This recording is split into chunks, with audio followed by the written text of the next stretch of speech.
Halo, selamat datang di podcast Teman Makan Siang yang dikelola oleh protisi.id, portal informasi pengendalian tembakau yang informatif dan edukatif. Kesempatan kali ini, Teman Makan Siang pada siang hari ini saya ditemani oleh Bella Denta dari CISDI, sebagai Project Manager CISDI. Kesempatan kali ini kita coba makan, tepatnya di Menteng ya Bel, di Burgreens. Jadi teman-teman yang nanti yang lewat bisa mampir ke sini. Oke, kita akan bicara soal kaitannya dengan rokok ilegal dan terkait prevalensi perokok kayak gitu. Nah, beberapa waktu lalu kan Menteri Keuangan kan sudah memastikan ya Bel, tahun 2026 tuh kenaikan cukai rokok tidak ada kenaikan. Karena memang memastikan bahwa memberikan peluang untuk suksesnya untuk industri rokok. Terus selain itu ada menjaga stabilitas ekonomi, terus menjaga lapangan pekerjaan tentunya ya. Nah, di sisi lain beliau juga menegaskan akan berfokus pada penanganan rokok-rokok ilegal. Nah, menurut Bella sendiri rokok ilegal itu seperti apa dan cirinya itu seperti apa sih Bella? Iya. Jadi salah satu alasannya ya kenapa nggak dinaikin cukainya katanya kayak memberantas rokok ilegal. Nah sebenarnya rokok ilegal itu ada macam-macam kriterianya. Kalau menurut Kementerian Keuangan ya, kita ngikutin Kementerian Keuangan, pertama yaitu mereka yang tidak membayar cukai. Jadi tidak membayar cukai itu bisa dilihat misalnya dari kemasannya, ciri-cirinya itu dia tidak ada pita cukai. Yang biasanya pasti perokok pada tahu ya, kalau misalnya yang sering beli rokok di bungkusnya itu tuh ada kayak kertas yang ditempel di bagian atas, itu namanya pita cukai. Nah kalau nggak ada itu berarti dia belum bayar cukai, berarti dia adalah ilegal kayak gitu. Itu ciri pertama. Yang kedua, ada pita cukainya tetapi tidak sesuai dengan kriteria. Artinya jadi di pita cukai itu ada banyak tulisan, ada gambar yang menentukan dia itu otentik lah. Misalnya ada tahunnya. Nah kalau misalnya tahunnya itu tidak sesuai atau di situ ada jenis, di pita cukai itu juga ada jenisnya tuh. Jadi apakah ini jenisnya SKT, kretek tangan atau kretek mesin atau putih. Nah kalau dia tidak sesuai dengan kemasannya, produknya itu sendiri, itu artinya juga ilegal. Artinya dia tidak membayar cukai sebagaimana mestinya, sebagaimana harusnya, kayak gitu. Jadi dilihat dari pita cukainya sesuai apa enggak dengan kemasannya. Atau yang kedua bisa juga pita cukainya itu sesuai tetapi bisa aja palsu. Nah palsu itu biasanya ada pemeriksaan lebih lanjut karena dia ada kayak fluoresennya, ya ciri-ciri yang menentukan untuk bisa lebih secure gitu ya. Kalau itu nggak ada, itu juga bisa dibilang pita cukai palsu, artinya dia juga ilegal kayak gitu. Berarti dia tidak membayar cukai. Itu yang kedua. Ketiga, tidak memiliki gambar peringatan kesehatan. Jadi mungkin kalau suka lihat kayak gitu ya, rokok, bungkus rokok nggak ada tuh gambar yang serem-seremnya. Yang itu sebenarnya wajib kan ada dari Kementerian Kesehatan. Itu juga ilegal. Dan yang terakhir, ada gambar peringatan kesehatan tapi tidak sesuai dengan ketentuan. Karena gambar peringatan kesehatan kita tuh ada ketentuan luasnya, ukurannya ya, di bungkus rokok itu harus 40%, kalau yang baru 50% tapi belum diimplementasi ya. Atau udah kadaluarsa jenis peringatan kesehatannya gambarnya tuh yang lama. Ada kadaluarsa juga. Ada. Yang tahun berapa ya? Sebelum 2017 ya kayaknya. Itu yang versi lama, kalau masih dipakai sama sekarang, ini berarti tidak sesuai ketentuan gitu. Atau pakai peringatan kesehatan dari luar negeri. Jadi rokok-rokok impor itu juga harus memakai peringatan kesehatan Indonesia. Harus menyesuaikan. Kayak gitu. Jadi ada 4 itu sih kriteria gimana bisa bilang itu rokok ilegal gitu. Tapi banyak masyarakat juga kadang-kadang nggak juga ya. Iya. Terutama memang benar-benar care gitu. Nah kalau saya juga pernah baca riset CISDI itu sekitar bulan April tahun ini. Situasinya seperti apa sih di Indonesia khususnya rokok ilegal ini? Riset kita yang waktu itu jadi melihat situasi konsumsi rokok ilegal di 6 kota. Medan, Jakarta, Bandung, Semarang, Surabaya, Makassar. Jadi kita ngumpulin bungkus rokok yang udah dibuang di jalan kayak gitu untuk ngelihat dia rokok ilegal apa bukan gitu. Nah, dari kita ngumpulin di 6 kota itu, terlihat bahwa banyaknya bungkus rokok yang bisa tergolong ilegal itu 10,77%. 10,77% itu digolongkan lumayan sebenarnya, dan itu pun kemungkinan underestimate, artinya di bawah dari yang sebenarnya, karena kita ada yang di-exclude, yang tidak punya pita cukai itu kita exclude karena kita nggak bisa memastikan nih dia copot karena itu kan sampah ya. Iya, bisa dicopot manual atau mungkin atau emang dari sananya, benar. Karena rusak atau gimana jadi nggak kelihatan. Jadi kita biar mengurangi bias itu kita exclude. Jadi 10,77%, dan sebagian besar rokok ilegal itu 87%-nya itu adalah rokok merek yang nggak kedaftar, Mas. Oh gitu. Iya, jadi bisa beredar gitu ya? Iya, makanya ilegal, harusnya nggak boleh, harusnya nggak boleh kan, harusnya gitu. Harus didaftarin, beli pita cukai juga kayak gitu. Jadi artinya itu sebagian besar yang beredar adalah mereka yang belum memang produksinya memang udah bermasalah gitu kan, karena dia tidak mendaftarkan mereknya kayak gitu. Jadi 87% itulah merek nggak kedaftar.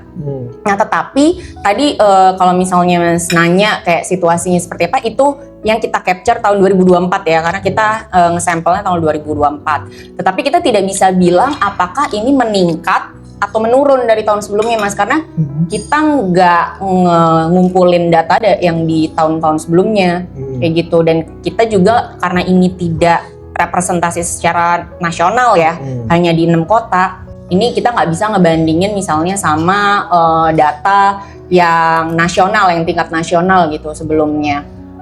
Jadi nggak apple to apple. Nah, tapi kalau dari penelitian yang dari laporan Kementerian Keuangan ya, di tahun sebelumnya itu angkanya itu tahun 2023 itu 6,9% yang dilakukan oleh Universitas UGM.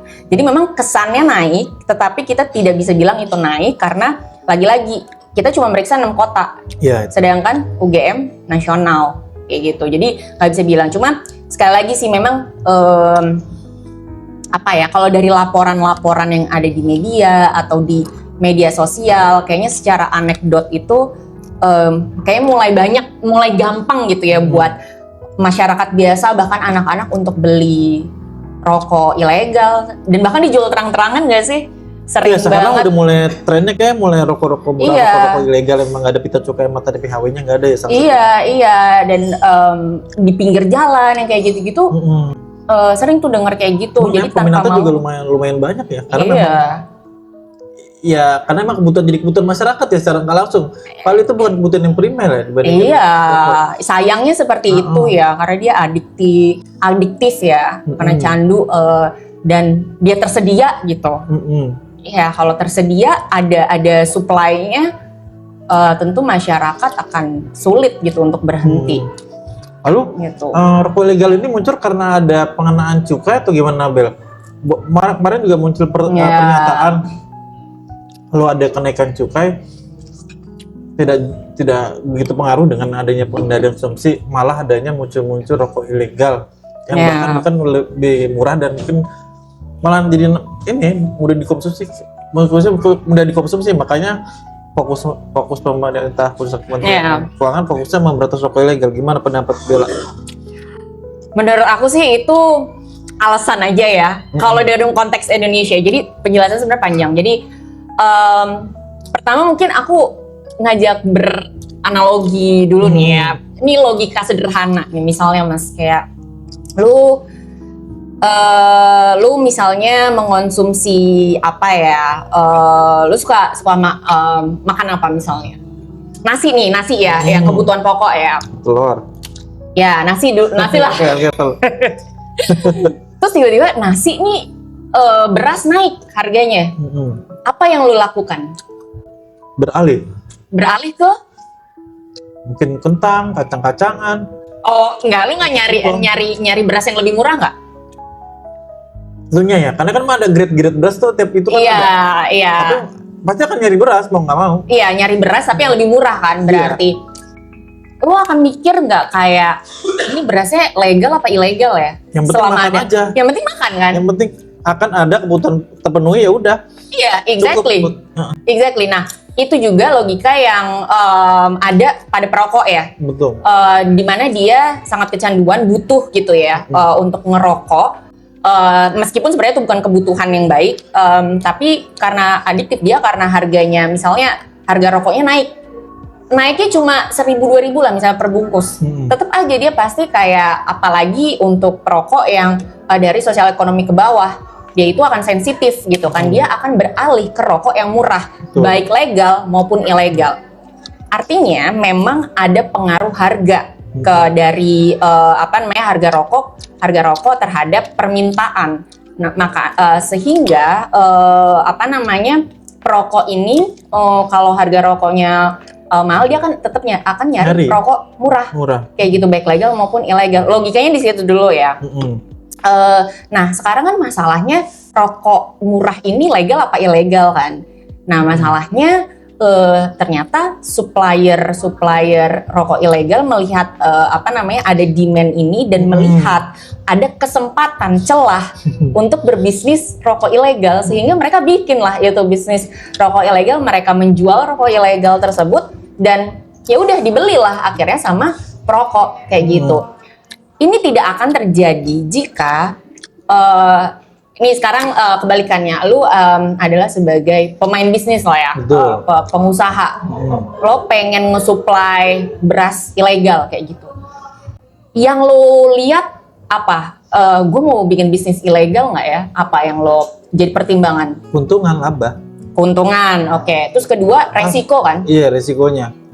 Ketangkep apa enggak gitu kan nanti. Enggak, pasti kan ada pasti lu mikir kayak gitu kan. Nah, sama halnya dengan pengusaha rokok ilegal ini, mereka pasti ngelihat, pasti pengen labanya pasti lebih gede dong ya kalau rokok itu, karena lu nggak usah bayar cukai ya kan ke negara. Terus yang kedua, ya itu tadi resikonya.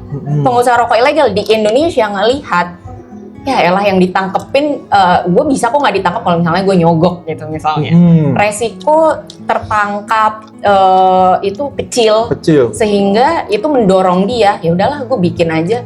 Itu pada buka di pinggir jalan juga nggak digerebek kayak gitu. Sebenarnya siapa sih yang menyebarin rokok-rokok ilegal itu, siapa, Bel? CISDI nggak melakukan investigasi ya, jadi kita juga ngelihatnya itu dari laporan-laporan dari media gitu sebenarnya. Jadi selama ini kalau yang kita lihat memang kebanyakan adalah pemainnya domestik, jadi bukan diselundup dari perusahaan dari luar gitu ya. Jadi kebanyakan tuh memang pengusaha-pengusaha atau pabrik-pabrik yang memang mainnya tuh di kayak rumahan kayak gitu. Jadi dari dalam negeri kayak gitu. Dan bahkan kalau ngeliat investigasi Kompas yang kapan tuh kemarin tahun lalu ya, bulan September kalau nggak salah, dia bikin investigasi itu tuh ada perusahaan rokok legal sendiri yang bikin rokok ilegal. Oh, bisa juga kayak gitu ya? Bisa, jadi dia memproduksi rokok legal juga dan bikin rokok ilegal kayak gitu. Sebenarnya kalau di luar negeri udah ada sih evidence-nya bahwa British American Tobacco (BAT) waktu itu terbukti menyelundupkan rokok ilegal ke Rusia waktu itu. Jadi itu juga mereka caranya untuk membuka pasar, mencari keuntungan juga dengan cara seperti itu. Tapi tiba-tiba setelah itu dia nyalahin gitu kan, nyalahin rokok ilegal, padahal mereka sendiri yang bermain gitu. Playing victim. Iya, playing victim. Terus ngelobi supaya kebijakannya jadi lebih lemah gitu-gitu kan. Jadi intinya kalau narasi kenaikan cukai sebenarnya itu hanya mitos belaka ya, maksudnya hanya cara-cara industri seperti itu. Iya, karena kalau betul kebanyakan seperti itu, dan juga itu yang terjadi di Indonesia. Karena dari studi kita yang 6 kota itu kelihatan kok ada daerah yang jauh lebih tinggi. Jadi Makassar dan Surabaya itu di atas 20% rokok ilegalnya. Sedangkan di Bandung kalau nggak salah itu cuma 1%. Sorry, bukan Semarang cuma 1%. 1%-an. Jadi perbedaan itu menunjukkan bahwa pengaruhnya itu adalah karena faktor lokal, supply chain. Iya. Ya kan, Makassar sama Surabaya kan kota pelabuhan kan. Jadi bukan karena harga, karena kalau pengaruh harga misalnya cukai itu kan harusnya dampaknya nasional ya. Kayak gitu, angkanya sama kayak gitu. Kalau dampaknya seperti apa sih, Bel, kalau misalnya rokok ilegal itu dibiarkan terus-menerus di sini? Ya tentunya tentunya masyarakat akan tetap mengonsumsi rokok ya, sulit untuk berhenti karena rokoknya masih terjangkau, ada di mana-mana kayak gitu kan, bisa dibeli. Jadi angka konsumsi tidak terkendali, terutama mungkin pada anak-anak kayak gitu kan. Terus yang kedua, pemasukan negara jadi bocor kan. Harusnya itu bayar cukai masuk ke kas negara, tetapi dia masuk ke kantong sendiri. Kantong sendiri itu maksudnya ke perusahaannya, kayak gitu. Jadi masyarakat rugi, kesehatan, ekonomi dan sosial, negara juga secara ekonomi juga rugi jadinya kan. Gitu. Nah kalau udah kayak gini sebenarnya tanggung jawab siapa nih Bel sebenarnya? Ya apa maksudnya? Menurut Bella. Udah kayak begini, udah situasinya seperti ini. Ya, yang jelas negara sih. Negara yang bertanggung jawab, terutama Kementerian Keuangan ya, tupoksinya memungut cukai, menegakkan menegakkan aturan kayak gitu, penegakannya, melakukan track and trace itu juga harusnya dilakukan oleh bea cukai. Tapi karena masih lemah, jadinya seperti ini. Terus yang disalahkan adalah kesehatan, kebijakan kesehatan maksudnya. Itu kan nggak fair. Jadi sebenarnya tanggung jawab pemerintah dan masyarakat sebenarnya bisa ikut andil kalau misalnya dia tahu gitu ya, kayak oh ada di lingkungan dia yang menjual seperti ini, terus bisa melaporkan. Jadi dalam hal memonitor untuk pengawasan tuh sebenarnya juga perlu. Tapi kan masalahnya nggak tahu nih udah disosialisasikan apa belum, kayak hotline pengaduan rokok ilegal tuh udah ada belum ya? Aku nggak pernah dengar. Mudah-mudahan nanti ada, karena kan kita sekalian ngobrol, siapa tahu ada teman-teman atau yang nonton ya jadi tahu nih. Oh ini kriterianya, oh ini nih berarti rokok ilegal ya. Iya benar-benar. Jadi harus dicatat ya dan dilaporin. Iya gitu sih. Sebenarnya tanggung jawab besarnya adalah di pemerintah ya, dan jangan sampai ini malah jadi alasan untuk memperlemah kebijakan kesehatan kita, terutama kebijakan pengendalian tembakau, cukai, dan juga standarisasi kemasan ya, kemarin kan banyak banget ditentang gitu. Jadi pernyataan-pernyataan yang kemarin oleh yang disampaikan Menteri berarti itu adalah beban yang terbalik ya? Apa memang dia nggak begitu paham? Masa sih nggak paham mas? Pasti paham loh. Oh gitu. Ya mudah-mudahan sih paham. Oke Bel, terima kasih banyak telah menemani saya. Topiknya lumayan seru dan highlight banget. Jadi teman-teman bisa dapat insight-nya. Yang pertama tadi soal kriteria rokok ilegal itu apa? Misalnya tidak ada pita cukai, PHW-nya tidak standar dan bahkan tidak ada PHW-nya. Satu lagi pita cukainya tidak sesuai dengan ketentuan. Nah yang kedua adalah pernyataan dari Pak Menteri bahwa memang tidak ada kenaikan cukai justru akan menambah rokok ilegal. Ternyata enggak juga, karena memang justru dengan ada tidak naikkan cukai justru malah akan mendorong orang-orang untuk memilih rokok yang lebih murah, baik itu legal maupun legal. Tapi kan memang kalau sudah adiktif mau nggak mau itu akan jadi konsumsi mereka. Boleh Bella sampai kalau emang mau ada closing statement dari Bella untuk harapannya seperti apa sih? Kalau lihat situasi politiknya seperti ini. Berat situasi politik. Apalagi khususnya 2026, setelah kita kan mau tahun baru. Semoga ada harapan yang baru tentunya. Iya pasti. Berharap banget tahun depan rokok bisa mahal. Itu sih. Jangan kemakan isu, terutama masyarakat ya, kemakan isu tentang rokok ilegal. Rokok ilegal tuh musuh bersama, musuh kita juga dari sisi kesehatan gitu kan. Memang harus diberantas, tetapi itu nggak bisa dijadikan alasan untuk nggak memperkuat kebijakan pengendalian tembakau kita, terutama kenaikan cukai. Karena kenaikan cukai melindungi generasi masa depan untuk mengakses rokok murah. Itu sih harapannya. Oke, terima kasih buat teman-teman yang sudah nonton untuk podcast Teman Makan Siang pada kali ini bersama saya dan ditemani oleh Bella Denta. Semoga teman-teman dapat insight dan informasi yang baru. Tetap pantau protisi.id, portal informasi tentang tembakau yang ada di website. Jadi teman-teman kalau memang butuh pertanyaan atau lebih lanjut ingin konsultasi, kita juga ada klinik hukum yang akan merespon 2x24 jam. Jadi apapun pertanyaannya kita akan siap menjawab dengan senang hati, dengan tulus. Oke, mungkin itu saja. Salam sehat buat semuanya. Sampai jumpa di lain podcast berikutnya. Dadah. Bye.